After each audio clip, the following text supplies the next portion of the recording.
Now I want you to know, brethren, that my circumstances have turned out for the greater progress of the gospel. Philippians 1:12. All events in a believer's life serve a good purpose. What happened to Paul was his arrest and imprisonment.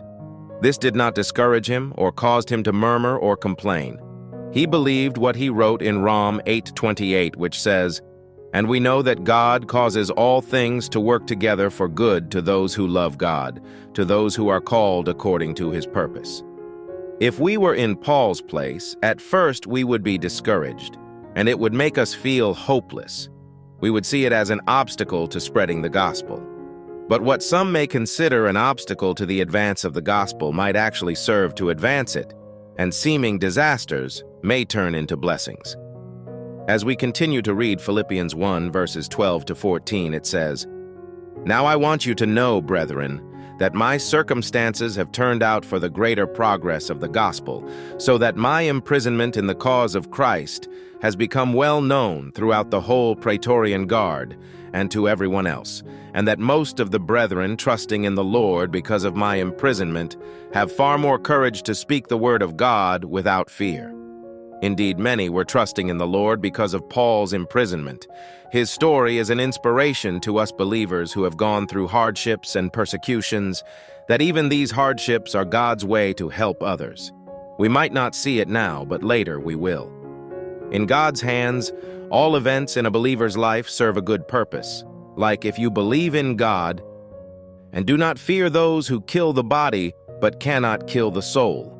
Rather fear him who can destroy both soul and body in hell. Matthew 10:28. In Exodus, there is this part of Moses' story that the Pharaoh wanted all the Hebrew sons to be killed, and he ordered it to the two midwives, Exodus 1, verses 15 to 16. But the midwives feared God and did not do as the king of Egypt commanded them, but let the male children live. So God dealt well with the midwives. And because the midwives feared God, he gave them families.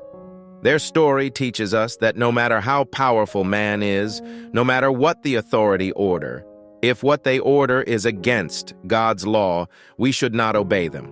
We must fear and obey God more than humans. Let's learn from the midwives.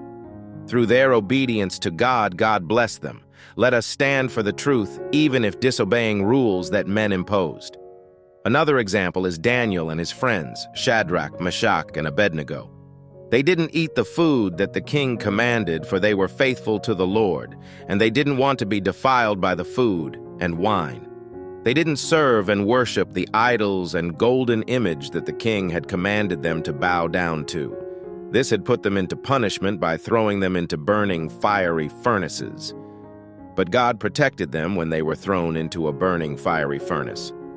Another story of Daniel was when there was a decree imposed that no other god should be worshipped except the king.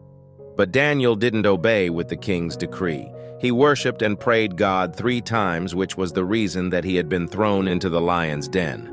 And again he was protected by God by sending angel to shut the lion's mouth. And the king was happy that Daniel was safe. He punished those wise men who tricked him, and he ended the decree. The lessons here is that we should not obey rules if it against God's law. We should fear God, not man. Like if you believe in God,